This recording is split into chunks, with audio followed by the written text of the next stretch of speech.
It was supposed to be a simple return of a set of license plates from a truck her husband sold on Facebook Marketplace. But just 10 minutes after the buyer arrived at her door, she was dead, along with her unborn child. 70 stab wounds, a fire set to destroy the evidence, a pregnant woman fighting for her life. What happened inside that apartment is one of the most brutal crimes this town has ever seen. This is the case of Eliza Morales. Before we dive into what happened inside that apartment, you need to understand something. This wasn't a random attack. This wasn't a stranger breaking in. Eliza Morales invited her killer inside, and it all started with something millions of people do every single day: selling something online. January 24th, 2026, Downers Grove, Illinois, a quiet suburb where families feel safe, where people know their neighbors, and where violent crime is almost unheard of. Eliza Morales and her husband decide to sell their pickup truck on Facebook Marketplace. They posted the ad, and within days, they got a response from a buyer, a 19-year-old named Nidus Verlucas, the kind of transaction that happens thousands of times a day across the country. Verlucas came by, looked at the truck, agreed to the price, and the deal was done. Money exchanged and keys handed over. He drove away. Eliza and her husband went back to their lives. She had work at Lurie Children's Hospital, where she cared for sick kids, and they were 5 months into preparing for their first child together. Everything seemed fine. But then her husband noticed a problem. In the rush of finishing the sale, they'd forgotten the license plates were still on the truck. No big deal, right? So they contacted Verlucas and set up a time. January 26th, Sunday afternoon. He'd swing by their apartment and hand over the plates. But before we get to that day, you need to know who Eliza Morales really was, because she wasn't just a victim. She was a person with dreams, with a future. Eliza Morales was 28 years old. She worked at Lurie Children's Hospital in Chicago as a healthcare professional. She was 20 weeks pregnant. She and her husband lived in a multi-family apartment building, Ogden Avenue in Downers Grove. A normal couple building a future. January 26th, 2026. Sometime that Sunday afternoon, Nidus Verlucas arrived at the apartment building. The exchange happened. He handed her the plates. But then there was still something attached to the truck that needed to be removed. Eliza went inside and got a screwdriver. She handed it to him. He walked to the truck, used it, and came back. And then he entered her apartment. What happened inside? Eliza Morales was stabbed 70 times. The preliminary autopsy identified the cause of death as numerous stab wounds. The wounds were classified as sharp force injuries, meaning they came from a knife, blade, or potentially the screwdriver itself. 70 wounds means this attack lasted several minutes. It wasn't a single moment of violence. It was sustained and continuous. Court documents state that Eliza screamed for help. She fought back. Verlucas would later admit to police that he was aware she was pregnant during the attack. Despite knowing there were 2 lives at stake, the stabbing continued. The unborn child died from what the medical examiner called intrauterine fetal demise due to multiple sharp force injuries. The violence penetrated deep enough to kill the fetus inside her womb. During the attack, the family dog was also stabbed. It managed to escape the apartment and survived. After Eliza was dead, Verlucas didn't leave immediately. He took time to collect specific items from the apartment: her work lanyard and ID badges from Lurie Children's Hospital, her cell phone, her husband's debit card. These weren't random grabs. He selected items that had value or could identify the victim. Then he tried to destroy the crime scene. Fire investigators would later determine that 2 separate fires were set using what they called normal combustible materials. Items already in the apartment like paper, cardboard, fabric, and anything that would burn. The first fire was started at the kitchen stove. The second fire was started at the front door. Both fires were ruled incendiary, meaning they were intentionally set. Verlucas walked out, got into the pickup truck, and drove away. Behind him, smoke filled the apartment. Flames began to spread, and Eliza Morales lay dead near the door with her unborn child. 6:09 p.m. The building's automated fire alarm system detected smoke and sent an alert to the Downers Grove Fire Department. Firefighters arrived within minutes, expecting a standard fire call. What they found was chaos. Residents evacuating, smoke pouring from an apartment, people panicking in the hallways.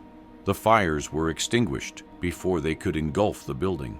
But when firefighters reached the apartment where the fires had started, they found Eliza near the door.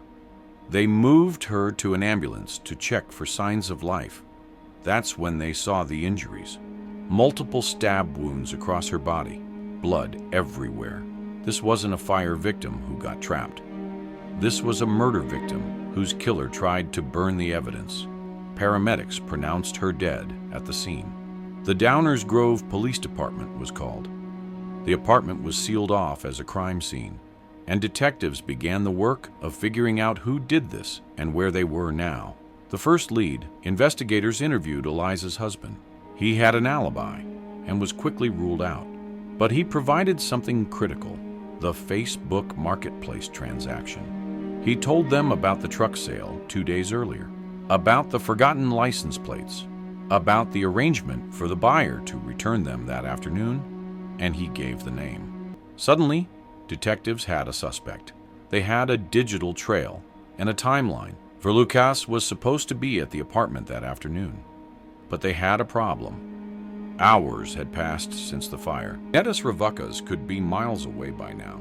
Lieutenant Jeremy Thayer, who led the investigation, made the decision to move fast and find that truck.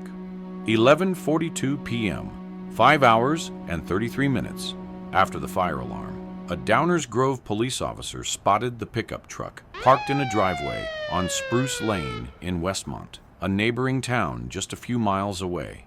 Officers approached carefully.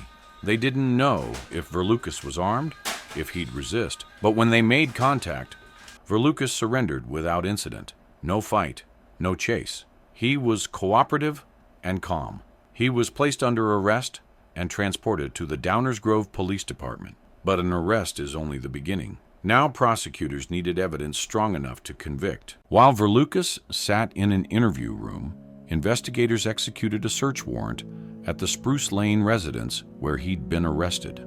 They found boots with visible blood on them, clothing items, all believed to have been worn during the attack. These items were seized and sent to the crime lab for testing. Investigators also got a warrant to search the pickup truck.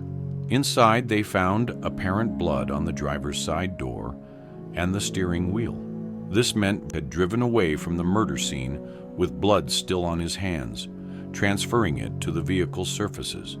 But the most damaging evidence came from tracking his movements after the murder. Detectives retraced where Verlucas went between leaving Eliza's apartment. They determined he'd stopped at an Ace hardware store, not to buy anything, to use the dumpster. Police obtained a warrant and searched that dumpster. Inside, they found a collection of items that read like a checklist of evidence. The clothing Verlucas wore during the attack, likely soaked with blood. Gloves with apparent blood on them. Pieces of Eliza's cell phone smashed into fragments. Her work lanyard and ID badges from Lurie Children's Hospital. Her husband's debit card had tried to dispose of everything connecting him to the crime. Instead, he'd created a concentrated pile of evidence in one location. Detectives sat down for his first interview. He was cooperative in demeanor, answered questions, and didn't ask for a lawyer immediately. But he offered almost nothing useful. He admitted he'd been at the apartment that afternoon. Hard to deny with all the evidence, but he wouldn't provide details about what happened inside. They prepared for a second attempt. The second interview was different. This time, Verlucas made statements that directly implicated him in Eliza's murder. Prosecutors haven't released the exact wording. That will come out at trial, but the statements were significant, enough to charge him and build a case. One detail did emerge from court proceedings. Revucas showed no remorse. Not during the interviews, not during his initial court appearance, nothing. On February 6, 2026, 11 days after the murder, Verlucas appeared in first appearance court in front of Judge Josh Deaton.